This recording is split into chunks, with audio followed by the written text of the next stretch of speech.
Hey, everybody. Thanks for tuning in to Hollywood Live today. What time is it? It's time for Morris Day to be on Unsung. But first, he's right here with us. Say hello. Hey, Morris, how are you? Hey, I'm good. Tanya, how you doing? Oh, I'm so good. And I'm so glad to see you looking all festive like you always bring it. I gotta do it, gotta do it. Well, I always say Unsung is like having dinner at my house. There is never a bad episode. What did you say when they approached you about doing this? Um, it was timing, and timing is everything. What time is it? Yes. Just because of the pandemic and me having so much time on my hands, other than ordinary. So it was perfect. This is the kind of thing where had it come across my desk a year ago, um, I might have said, I'm really too busy to reflect, but I've been in a really reflective mode as far as my life is concerned and just wondering what all this is about. And it was just perfect timing. So, when they contacted me, I kind of jumped at the opportunity. Yeah. Well, I've actually had the good fortune of watching the episode, and it's wonderful. It's such a big story, Morris. I mean, your story just encompasses the whole idea of what became the Minneapolis sound. What was it about Minneapolis that bred all of these incredible musicians? I mean, historic musicians at that particular time. What was going on? Was it the water or what was It must have been maybe the snow. it? But I don't know. I just kind of landed in that scenario. My mother, we lived in Springfield, Illinois, and she took us to Minneapolis saying we were going to stop there to visit a sick aunt on the way to California. And we never made it to California. We stopped in Minneapolis and we were there for the next 20 years. And I was hating on that fact early on. But as time progressed, I realized that that is where I needed to be. And I just landed in the midst of a lot of really great, serious minded musicians. And it just worked out great. It really did. I mean, all those early bands, like Flight Time, and which ended up being, and of course Prince, and because he was the driving force. I know you probably think about Prince on most days. Many of us do. But what's the first thing that comes to your mind when you think about Prince? Well, I just think about a driving force. Um, I've never met anyone as dedicated to their craft as he was. And some of that rubbed off on us, on me in particular. I'm not a workaholic. He was all about work. If we went to the club back in the day, he wasn't necessarily going to see the women and take part of the festivities in that fashion. He was going to see what they were playing. He was researching. We would go straight to the studio and probably come to the club from the studio. And if he wasn't researching or recording or performing, then he was probably thinking about it. And that's just the way he was. Well, but you brought your own kind of cachet to the whole music scene there, especially with the style. When you guys really hit it big, I think it was 1981. The 80s, you really had a lot to do with bringing in that kind of real, well, some people thought it was over the top style, but it ended up kind of landing right at the right place and everybody started following you. Where did that come from?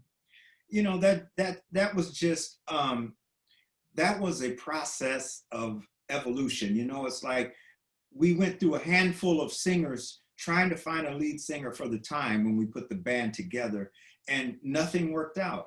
And Prince finally looked at me and said, "Why don't you do it?" I said, "I don't, I kind of want to be the drummer. I don't want to be out in front." And I said, "I don't even know, how to lead up a band." He said, "Well, just be cool." I said, "I can do that." So if you look at the first video, Cool, my right hand rarely leaves my pocket. He said, "Put your hand in your pocket and be cool." But what I'm trying to say is it evolved from there. And then I started to get, come into my own as a frontman and as an entertainer. And, I started to figure out who I was. And, it was just all a process of evolution to get me to right here, right now. You know, one of the great stories I love too is the story about Jerome, you know, and how he became a member of the band, which I think was another thing between you and Tell me a little bit about that. You know, we were rehearsing to go on the road, and we were actually rehearsing the song "Cool." And the part where it comes up and it says, "Somebody bring me a mirror." Jerome runs out the room and he comes back. He snatches a mirror off the wall from somewhere, and he comes back and he's standing in front of me with the mirror. And we all just kind of stopped and looked at each other, and we're like, "This is going in the show. Jerome, you are officially a part of the band." And he's been there ever since. I saw you all not too long ago, just before the pandemic. Jerome. Yeah. Jerome, he don't stop. He don't stop. No, you know, stop. You know, it's very interesting because a lot of people went through this in the 80s and probably still going through it. But you also talk about your problems with depression and drugs, and how did that take over your life, and how did you overcome it? Well, it was a 5-year nightmare, basically. Um, and you know, it took family.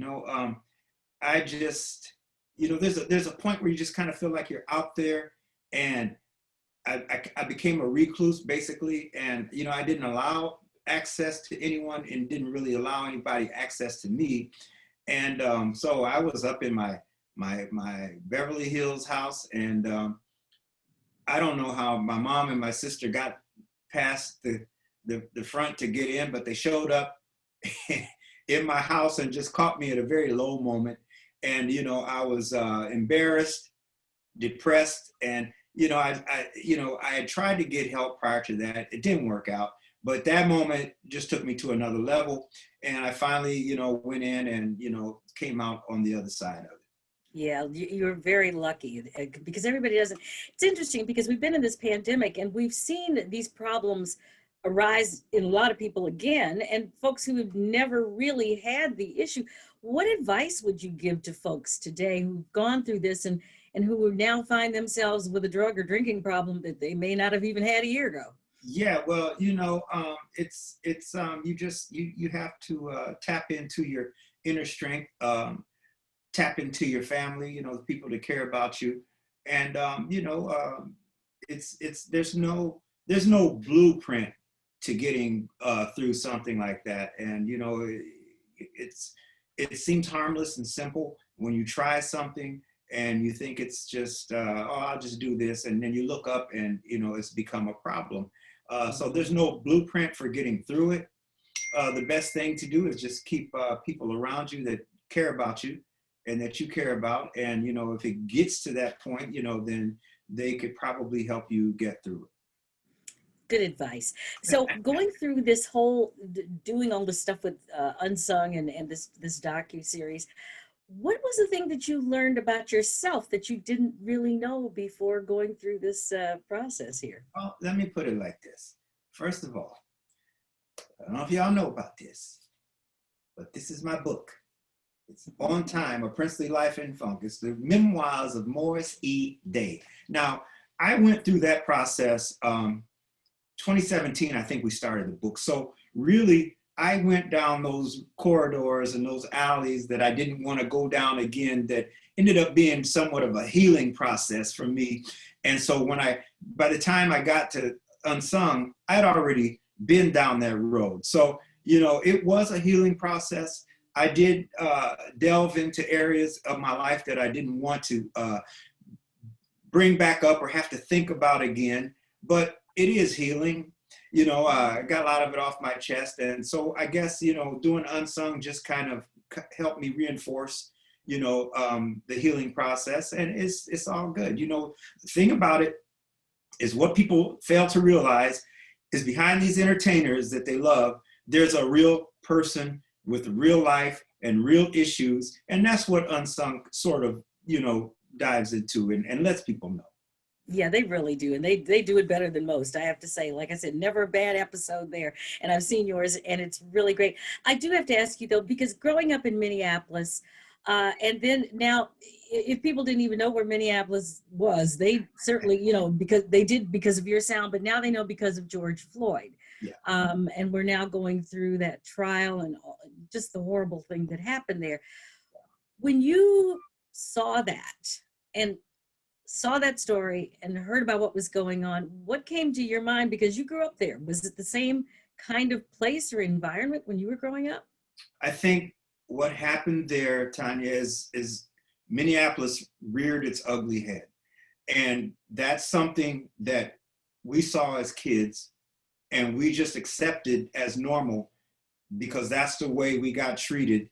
Even when we started to become successful, I would get pulled over in my car. I was driving high-end cars, and the cops were stopping me and just making really stupid comments about the car and me and things like that. So I wasn't surprised. I hate that that happened the way it did, but it did not surprise me because that's been an issue because when I was growing up in Minneapolis, the percentage of African Americans was like 1%. Mm. So, we really dealt with that issue as kids. Yeah.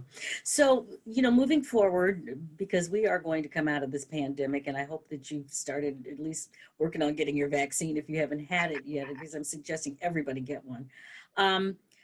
What will we see coming up in the future for you? Because I know the music is still hot and still funky. Yeah.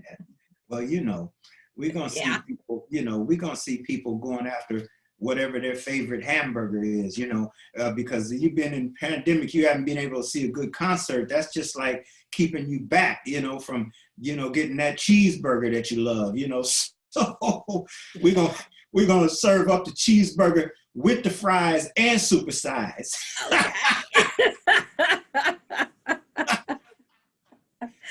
Well, I cannot wait for that. And what would you like to tell our audience about watching this episode of Unsung and what they're going to find out about Morris Day that they may not have known? Because I Yeah, found out watch some it. stuff. That's right. Watch it, because a lot of people expect me to slide into the room doing the bird and, squawking, So, what you're going to find is, behind the scenes, real life, real person, real world.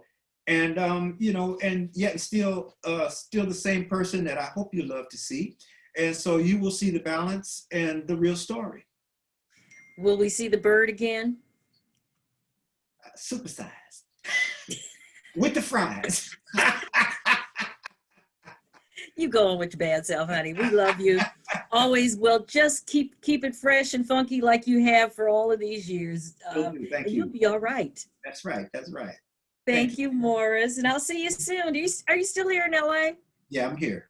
Yes. Oh, good. Well, I am too. So we can get together when all this is over. There you go. There you go. Thank you so much for joining me today. Thank you.